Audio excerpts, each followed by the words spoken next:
Namaskar, Adab.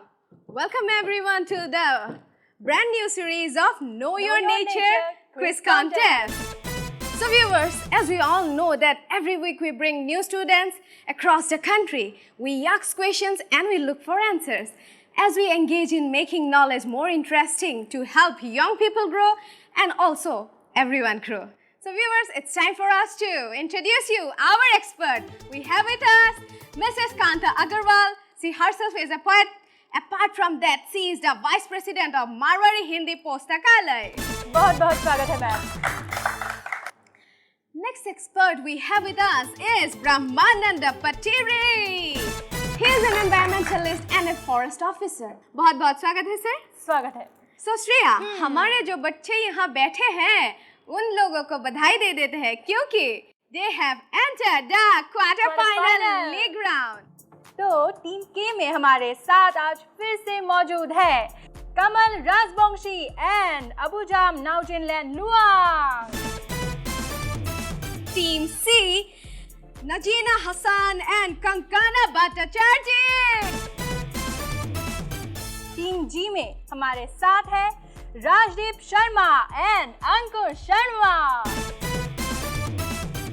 First round, we will be presenting a glimpse of a tribe dwelling in Arunachal Pradesh, and that tribal community is none other than the Galo community.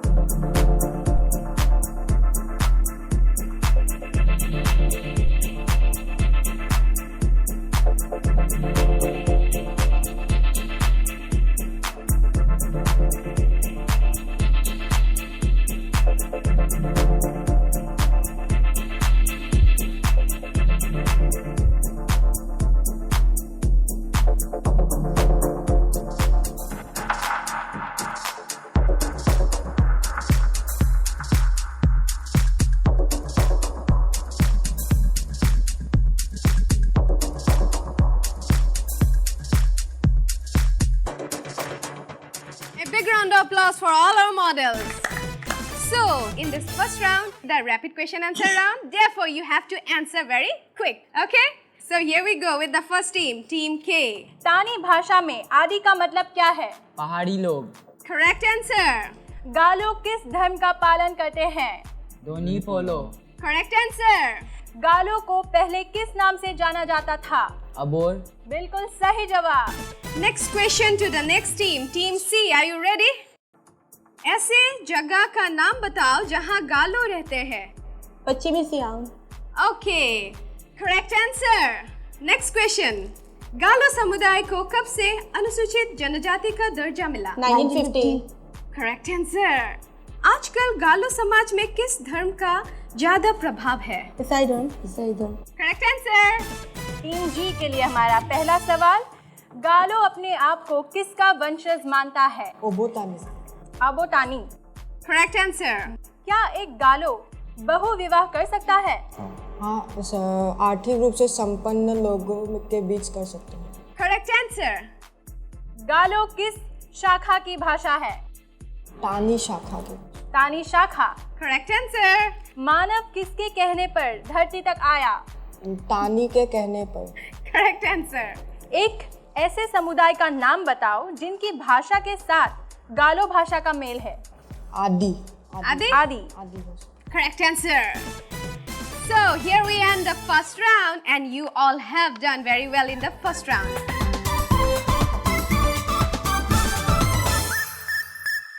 Shreya, do you know that our second round is all about poems? Each poem will be played for each group. At the end of each poem, you have to answer our expert. Okay, computer जी, play कीजिए team K के लिए पहला कविता. बादल ओ केदारनाथ सिंह. हम कि नदी को नहीं जानते, हम कि दूर सागर की लहरें नहीं मांगते, हमने सिर्फ तुम्हें जाना है, तुम्हें मांगते हैं. आर्द्रा के पहली झोंके में तुमको सूंघा है, पहला पत्ता बढ़ा दिया है, लिए हाथ में हाथ हवा का, खेतों की मेड़ों पर घिरते तुमको देखा है, ओटों से विवश छू लिया है. ओ सुनो बीज वर्षी बादल, ओ सुनो अन्न वर्षी बादल, हम पंख मांगते हैं, हम नए फेन के उजले उजले शंख मांगते हैं। हम बस की मांगते हैं बादल बादल, घर बादल, आंगन बादल, सारे दरवाजे बादल, तन बादल, मन बादल। Team K, we would like to move it on to our expert. आप इस कविता का सारांश बताइए। इस कविता में कवि केदारनाथ सिंह ने बादल को संबोधित करते हुए धान के पौधे के माध्यम से उनका आह्वान किया है। कवि ने इस कविता में धान के पौधे की चाह का विस्तार पूर्वक वर्णन किया है कि जो धान के पौधे हैं वो ना तो सागर को जानते हैं ना कि नदी को जानते हैं, वो बस जानते हैं जो है बादल, और वो बादल की ही चाह रखते हैं। उन्होंने बादल को जाना है, बादल को देखा है और बादल का महत्व समझते हैं। उन्होंने बादल की वर्षा के द्वारा बीज को अंकुरित होते देखा है और बादल की वर्षा बीज को अन्न के रूप में विकसित होने में सहायता करती है। धान के पौधे ने बादल को अपना पिता माना है और उसी को ही चाहा है। अच्छी व्याख्या की आपने। So, moving on to next team, Team C. Computer ji play कीजिए टीम सी के लिए। अपने हिस्से में लोग आकाश देखते हैं। विनोद कुमार शुक्ल। सबके हिस्से का चंद्रमा वही पूरा चंद्रमा है। अपने हिस्से की जैसी तैसी सांस सब पाते हैं। वह जो घर के बगीचे में बैठा हुआ अखबार पढ़ रहा है और वह भी जो बदबू और गंदगी के घेरे में जिंदा है। सबके हिस्से की हवा वही हवा नहीं है। अपने हिस्से की भूख के साथ सब नहीं पाते अपने हिस्से का पूरा भात। बाजार में जो दिख रही है तंदूर में बनती हुई रोटी सबके हिस्से की बनती हुई रोटी नहीं है। जो सबकी घड़ी में बज रहा है वो सबके हिस्से का समय नहीं है। इस समय एक्सपर्ट आप लोग इसका सारांश प्रस्तुत कीजिए। प्रकृति के सारे चीज़ें सबके लिए समान होती है, चाहे वो एक बड़े घर में बगीचे में बैठा हुआ अखबार ही क्यों ना पढ़ रहा हो और कोई जो कि एक गंदगी बदबू में अपना जीवन व्यतीत कर रहा हो। हाँ, ये बात सच है कि सबको अपने मन मुताबिक चीज़ें नहीं मिलती। जैसे कि हवा सबके लिए समान बहती है, लेकिन कुछ लोगों के लिए वो स्वच्छ होती है और कुछ लोगों के लिए हानिकारक होती है। हाँ, कुछ लोगों को इतनी हानिकारक वायु लेने पड़ते हैं जिनके कारण वो बीमार भी होते हैं। बस हवा ही नहीं, खाद्य में भी होते हैं। अमीर लोगों को खाद्य मिलती तो है बट वो उनके अपव्यय करते हैं, जहाँ दूसरी ओर वो जो गरीब जो है उनको कभी कभी बिना खा के ही सोना पड़ता है। तो कभी इस पोएम के इस कविता के माध्यम से हमें यह समझाना चाहते हैं कि सबका समय समान नहीं होता है। कभी कभी बुरा भी होता है तो कभी कभी अच्छा भी होता है। बहुत सही कहा आपने। समाज की किस परिस्थिति की ओर इंगित किया है कवि ने? अमीरी और गरीबी। बोलने जाए अमीरी को हवा और खाद्य स्वच्छ मिल रहे हैं, वही दूसरी ओर गरीब लोगों को स्वच्छ नहीं मिल रहे हैं। चलिए, बहुत अच्छा उत्तर दिया आपने। धन्यवाद। So, without wasting much of our time then, let's move on to the next team, Team G. Computer ji play कीजिए अगला कविता टीम जी के लिए। प्रकृति संदेश, सोहनलाल द्विवेदी। पर्वत पर्वत कहता शीश उठाकर तुम भी ऊंचे बन जाओ। सागर कहता है लहराकर मन में गहराई लाओ। समझ रहे हो क्या कहती है? उठ उठ गिर गिर तरल तरंग, भर लो अपने दिल में मीठी मीठी मृदुल उमंग। पृथ्वी कहती धैर्य न छोड़ो, कितना ही हो सिर पर भार। नभ कहता है फैलो इतना, ढक लो तुम सारा संसार। एक्सपर्ट आप इस कविता का सारांश बता दीजिए। इस कविता के माध्यम से कवि ने जो प्रकृति का जो अनमोल संदेश और साधन है उसे सीखने के लिए हमें प्रेरित किया है।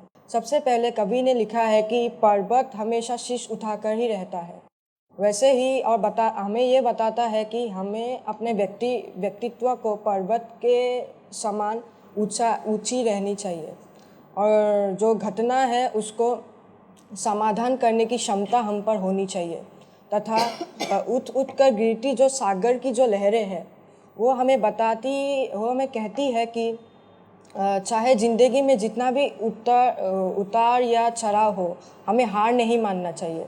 हमें हमेशा आशावादी होना चाहिए और खुशी के साथ काम करना चाहिए। कविता के जो तीसरी पंक्ति में कवि ने लिखा है पृथ्वी के बारे में, जहाँ पर पृथ्वी कभी भी धैर्य ना छोड़ती है, चाहे उनके सिर में जितना भी भार हो, बोझ हो, वो कभी टूटती नहीं है, गिरती नहीं है और विचलित नहीं होती। पृथ्वी हमें ये शिक्षा देती है कि हम धैर्य के साथ काम करते जाए और साथ ही जो नीले नभ जो आकाश है वो पूरे विस्तृत होकर पूरे संसार में फैलती है और हमें छाया देती है। और इससे आकाश के जो गहराई है, जो फैलने की क्षमता है, वो हम पर प्रेरित करती है। अंत कवि ये कहना चाहता है कि प्रकृति जो संदेश है बहुत संदेश देकर जाती है हमें, और आवश्यकता ये है कि हम सिर्फ उसका मूल भाषा जो गुप्त भाषा प्रकृति का है वो समझकर पहचान कर हम लोग प्राप्त कर सकें। धन्यवाद। चलिए, व्याख्या तो आपने बहुत अच्छी की है। अगर प्रकृति के इसमें जितनी भी कविताओं में जैसे पर्वत, सागर, जो कुछ भी इसमें वर्णन किया गया है, अगर इनमें से आप कुछ एक हो पाते तो आप क्या होना चाहते? मैं पर्वत होना चाहता हूँ, क्योंकि मेरा जो पर्सनैलिटी है, जो व्यक्तित्व है, वो मेरा जो ऊंचा रहना चाहता हूँ। मेरा जो व्यक्तित्व ऊंचा रहना चाहिए और टिके रहना चाहिए, पर्वत की तरह मजबूत के और टिके रहना चाहिए। अच्छा उत्तर दिया आपने। Here we end our second round. Viewers, it's time for us to know the scores of second round. Team K को मिले हैं 21 points. Team C को मिले हैं 25 points. Team G को मिले हैं 22 points.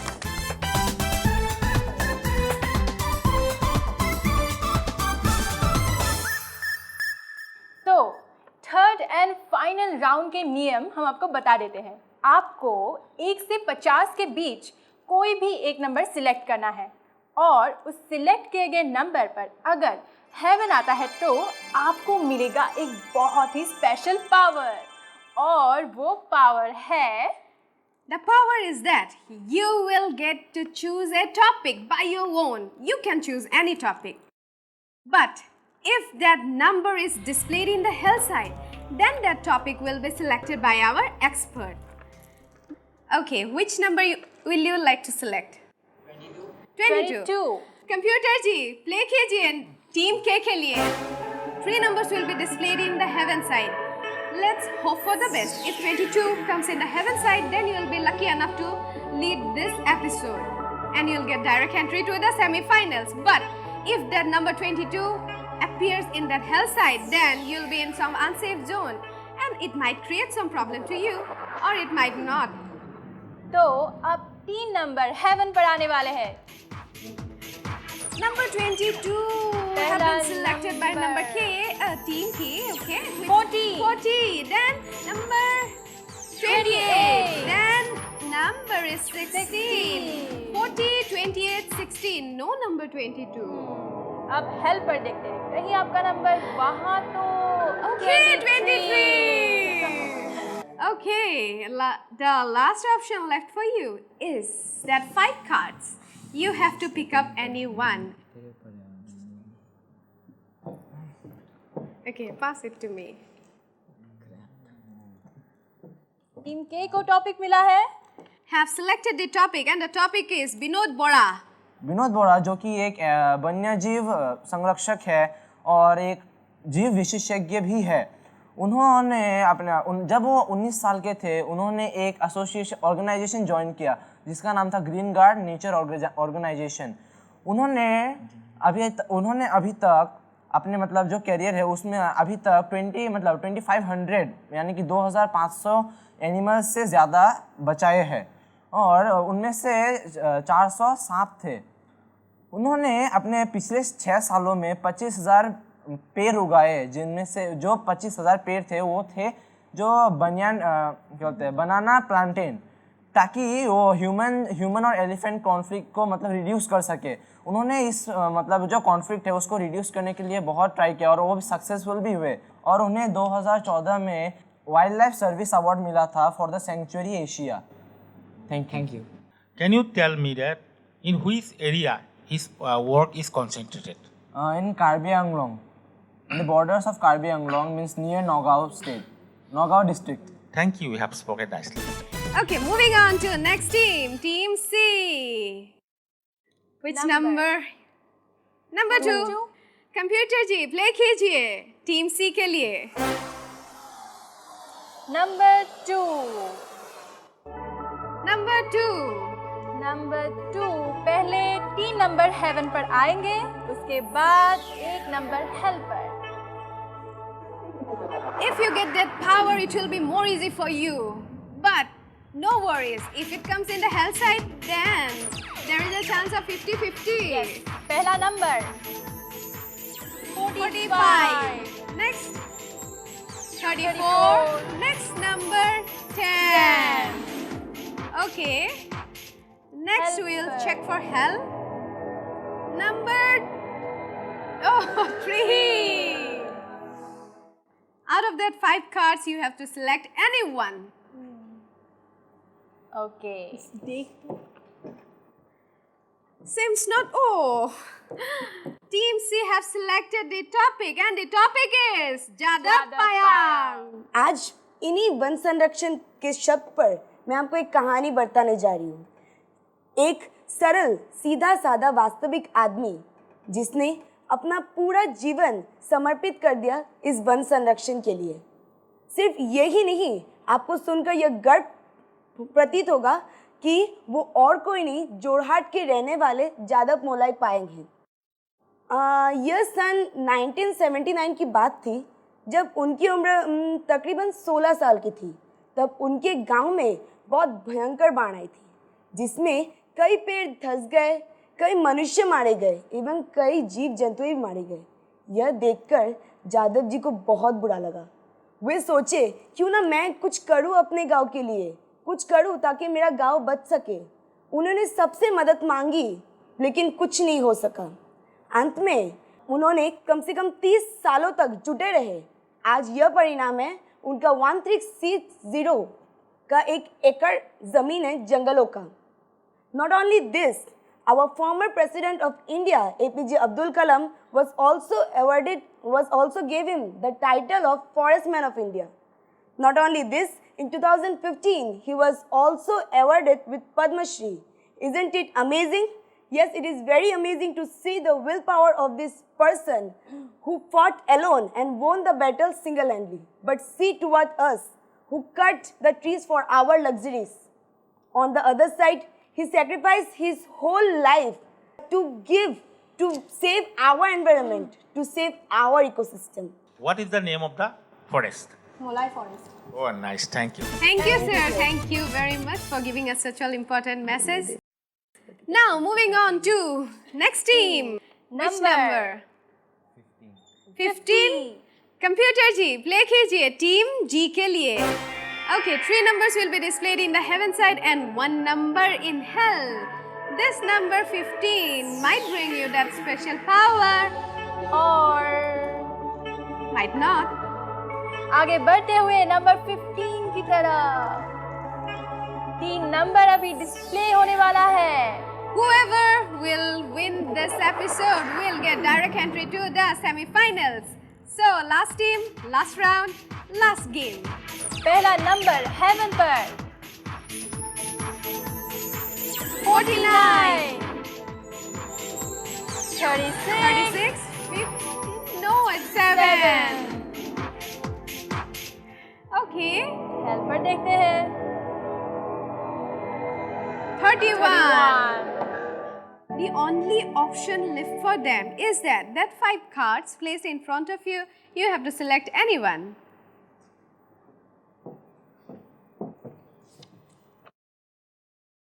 Team G have selected the topic and the topic is wildlife in Arunachal Pradesh. Arunachal Pradesh India में नॉर्थ ईस्ट का सर सबसे बड़ा स्टेट है. वहाँ पे वो एक सबसे मतलब बहुत अच्छा मतलब बेस्ट प्लेस है for the wild life enthusiast, क्योंकि सर वहाँ पे विभिन्न प्रकार के फ्लोरा फौना और आदि पाए जाते हैं. तकरीबन सर 500 से भी ज़्यादा स्पीशीज़ फ्लोरा और फौना के वहाँ पे पाए जाते हैं. और सर जो वाइल्ड लाइफ में जो थ्रेटनिंग सर जो होते हैं मतलब अलग विभिन्न प्रकार जगह इंडिया से मतलब यहाँ पे थ्रेटनिंग थोड़ा कम है. और सर वहाँ पे विभिन्न प्रकार के वाइल्ड लाइफ सेंचुरीज़ और सर एक ऑर्किड सर सेंचुरी भी है और 2 नेशनल पार्क्स। वहाँ पे सर आपके रेयर एंडेंजर स्पीसीज भी पाए जाते हैं, जैसे हॉलो गिबन जिसका मैंने पहले भी आपको बोला था, और सर हिस्पीड हेयर आदि। There is 8 wildlife sanctuaries, 2 national parks, 1 orchid park, and other lots of the protected areas. So it is a big issue that whether you can, within a short time, it is very difficult to discuss it well. Thank you. You have very nicely tried. Thank you. Thank you, sir. Okay, viewers, it's time for us to know the scores of third round. Third round के scores हैं, team K को मिले हैं 22 points. Team सी को मिला है 22 point. Team G को मिले हैं 20 points. Let me announce the total scores. तो टोटल स्कोर बता दी जाए। Okay, टीम K को मिले हैं 53 points. टीम सी को मिला है 57 points. टीम G को मिले हैं 52 points. So viewers, save nature, save life. Because प्रकृति ना रहेगी तो समाज भी नहीं रहेगा। बिल्कुल, एक परिवार के रूप में आप सब ने हमारा आज की इस कड़ी पे साथ दिया। आप सबको बहुत बहुत धन्यवाद। We'll be right back in our next episode with new ideas, new question and answers and new students. तब तक के लिए आप सभी का बहुत बहुत आभार, बहुत बहुत धन्यवाद। फिर मिलेंगे अगली कड़ी में, तब तक के लिए अलविदा।